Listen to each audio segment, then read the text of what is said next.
Hey guys, welcome back to my channel.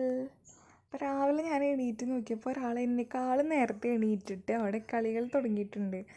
എല്ലാ ദിവസവും കരഞ്ഞിട്ടാണ് എണീക്കുക. ഇന്ന് എന്താണ് അവൾ നല്ല മൂഡിൽ എണീറ്റിട്ടുണ്ട്.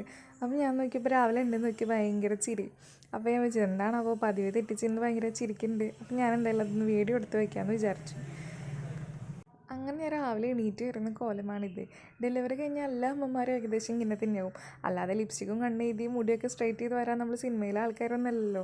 സിനിമയിലൊക്കെ തന്നെയാണ് ഞാൻ ഇങ്ങനെ കണ്ടിട്ടുള്ളൂ. അതുപോലെ സീരിയലിലും രാവിലെ എണീറ്റ് വരുമ്പോൾ തന്നെ പട്ടിച്ചാരി കൊടുത്ത് നല്ല രീതിയിൽ അണിഞ്ഞൊരുങ്ങി വെക്കുക. നമ്മളൊക്കെ രാവിലെ എണീറ്റ് വന്ന ഏകദേശം ഈ കൊല്ലം തന്നെയായിരിക്കും.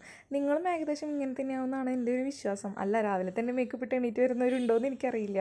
അങ്ങനെ നമ്മൾ രാവിലെ എണീറ്റ് ബ്രഷൊക്കെ ചെയ്ത് കോഫിയൊക്കെ കുടിച്ച് ഇങ്ങനെ ഇരിക്കുകയാണ്. അപ്പോൾ എനിക്ക് രാവിലെ എന്തെങ്കിലും ഒരു ചായ അല്ലെങ്കിൽ കോഫി എന്തായാലും കുഴപ്പമില്ല, അതിൻ്റെ കൂടെ എന്തെങ്കിലുമൊക്കെ ഇങ്ങനെ കഴിക്കാൻ വേണം. അതൊക്കെ കഴിച്ച് നമ്മൾ ഇന്ന് കുറച്ച് കാര്യങ്ങളുണ്ട്. അപ്പോൾ അതൊക്കെ നമ്മൾ ആലോചിച്ച് എപ്പോൾ പോകണം, എപ്പോൾ വരണം. കാരണം നമ്മുടെ ടൈമല്ലല്ലോ, ഉണ്ണിയുടെ ടൈമിങ് അനുസരിച്ച് എല്ലാം ചെയ്യണം.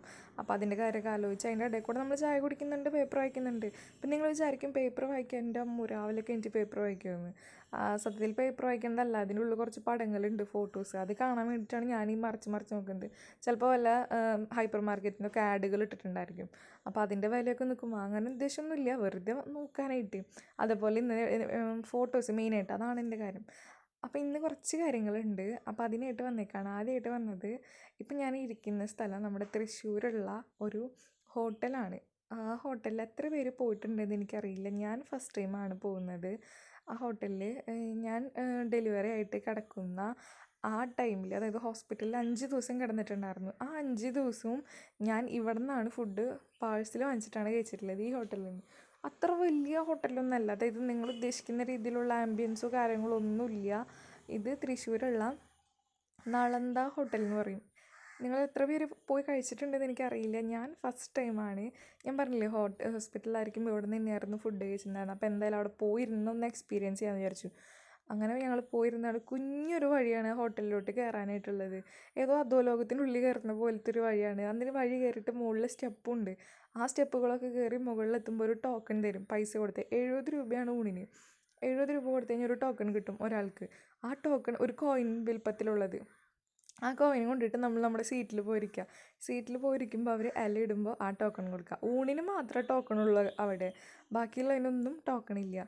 അപ്പോൾ ഇത്ര ഐറ്റംസ് ഉണ്ട്: ചോറ്, ഉപ്പേരി, അച്ചാർ, പപ്പടം, 2 ടൈപ്പ് വേറെ എന്തോ കറി, പിന്നെ മോര്, അതുപോലെ തന്നെ സംഭാരം, വെള്ളം, അങ്ങനെ പിന്നെ പായസം. അയ്യോ, പായസം മറന്നുപോയി, പായസം മസ്റ്റാണ്. സേമിയ പായസമാണ് കേട്ടോ. സേമിയ പായസം ഉണ്ട്, അതിലൊരു മണികളുണ്ട്. മണിപ്പായസം എന്ന് പറയാൻ ഞാൻ കേട്ടിട്ടുണ്ട്. പിന്നെ നല്ല ചൂടുവെള്ളം കാര്യങ്ങളൊക്കെ ആയിട്ട് ഞങ്ങൾ ആദ്യമായിട്ടാണ്, അതായത് ഉണ്ണി ഉണ്ടായതിന് ശേഷം ആദ്യമായിട്ടാണ് ഒരു ഊണ് കഴിക്കാനായിട്ട് പോകുന്നത്. അപ്പോൾ ഉണ്ണീനെയും കൂട്ടിയിട്ടുണ്ട്. ഞങ്ങളെല്ലാവരും ഊണ് കഴിക്കാൻ പോയി. കുഴപ്പമൊന്നുമില്ല, അത്യാവശ്യം നല്ല ഫുഡ് തന്നെയായിരുന്നു. അതുകൊണ്ടാണല്ലോ ഹോസ്പിറ്റലിലിരിക്കുമ്പോൾ ഇവിടെ നിന്ന് വാങ്ങിച്ചത്. പിന്നത്തെ ഒരു പ്രത്യേകത, പാഴ്സൽ വാങ്ങുമ്പോൾ രണ്ടാൾ കഴിക്കുന്നുണ്ടെങ്കിൽ ഒരു ഊണ് വാങ്ങിച്ചാൽ മതി. 2 ആൾക്ക് സമൃദ്ധിയായി കഴിക്കാം. അപ്പം ഞാൻ എൻ്റെ അമ്മ ഹോസ്പിറ്റലിലായിരിക്കുമ്പോൾ ഒരു ഊണേ വാങ്ങുള്ളൂ. കാരണം ആദ്യത്തെ ദിവസമൊക്കെ പണി 2 വാങ്ങിയിട്ട് ഒരെണ്ണേ കഴിക്കാനായിട്ട് പറ്റുള്ളൂ. അപ്പോൾ വെറുതെ വേസ്റ്റ് ചെയ്യണ്ട. അപ്പോൾ നിങ്ങൾക്ക് ആർക്കെങ്കിലും കഴിക്കാമെന്ന് അവിടെ പോയിട്ട് കഴിക്കുകയാണെങ്കിൽ നമ്മുടെ ഇഷ്ടത്തിനനുസരിച്ച് ചോറും കറിയും വാങ്ങാം. പാഴ്സലിൽ ഒരുപാടുണ്ട്.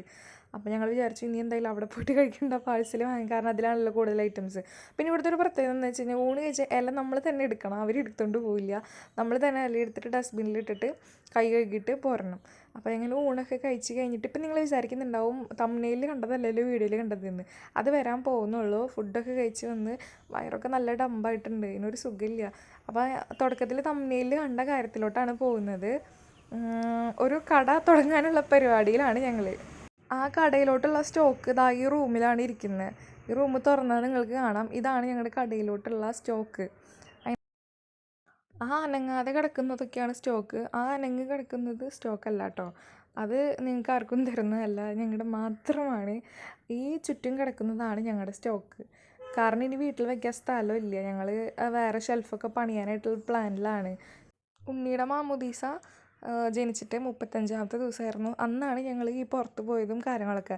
അപ്പോൾ അതിനുള്ളിൽ കിട്ടിയിട്ടുള്ള ഡ്രസ്സുകളുടെ കളക്ഷൻസാണ്, ഡ്രസ്സുകളും ഗിഫ്റ്റുകളും, അതിൻ്റെ കളക്ഷൻസാണ് നിങ്ങളിപ്പോൾ കണ്ടുകൊണ്ടിരിക്കുന്നത്. ഇനി ഇതിൽ ഉണ്ണിക്ക് എൻ്റെ അറിവ് ശരിയാണെങ്കിൽ ഇതിലൊരു 60-70ഓളം ഡ്രസ്സുകളുണ്ട്, കിട്ടിയിട്ടുണ്ട്. ഇതൊക്കെ എപ്പോൾ ഇടുമെന്ന് എനിക്ക് ഒരു ഐഡിയയും ഇല്ല. കാരണം ആകെ 2 പ്രാവശ്യം ഇപ്പോൾ പുറത്തിറങ്ങിയിട്ടുള്ളൂ, 2 3 പ്രാവശ്യം പുറത്തിറങ്ങിയിട്ടുള്ളൂ. ഇതൊക്കെ ഇട്ട് തീരുമ്പോഴേക്കും ഉണ്ണി LKG UKG അല്ലെങ്കിൽ 1-ലൊക്കെ എത്തിയിട്ടുണ്ടായിരിക്കും. ഇനിയും ഉണ്ട് കളക്ഷൻസ്. ഇതിലിപ്പോൾ ഡിസ്പ്ലേ ചെയ്യാൻ പറ്റുന്ന രീതിയിലുള്ളത് മാത്രമേ ഞാൻ ആക്കിയിട്ടുള്ളൂ. ഇനിയും ഡിസ്പ്ലേ ചെയ്യാത്തതും ഒരുപാടുണ്ട്. അപ്പോൾ അതുകൊണ്ട് ഇതല്ലാതെ ഒരു ഷോപ്പ് ഇട്ടിട്ട് സെയിൽ ചെയ്യായിരിക്കും കൂടുതൽ ബെറ്റർ. അല്ലാന്നുണ്ടെങ്കിൽ നമുക്ക് ഇതൊക്കെ എവിടെ എന്ത് ചെയ്യുന്നുള്ള ഒരു ഐഡിയ ഇല്ല. ചിലതൊക്കെ ഉണ്ണിക്ക് ഇപ്പോഴേ ഇടാൻ പറ്റും, ചിലതൊക്കെ ഭയങ്കര വലുതാണ്. എൻ്റെ അറിവ് വെച്ചിട്ടാണെങ്കിൽ LKG UKGയിലേക്കൊക്കെ ചില ഡ്രസ്സുകളൊക്കെ LKG UKG ഒക്കെ ആകുമ്പോഴേക്കും ഇടാൻ പറ്റുകയെന്ന് തോന്നുന്നുണ്ട്.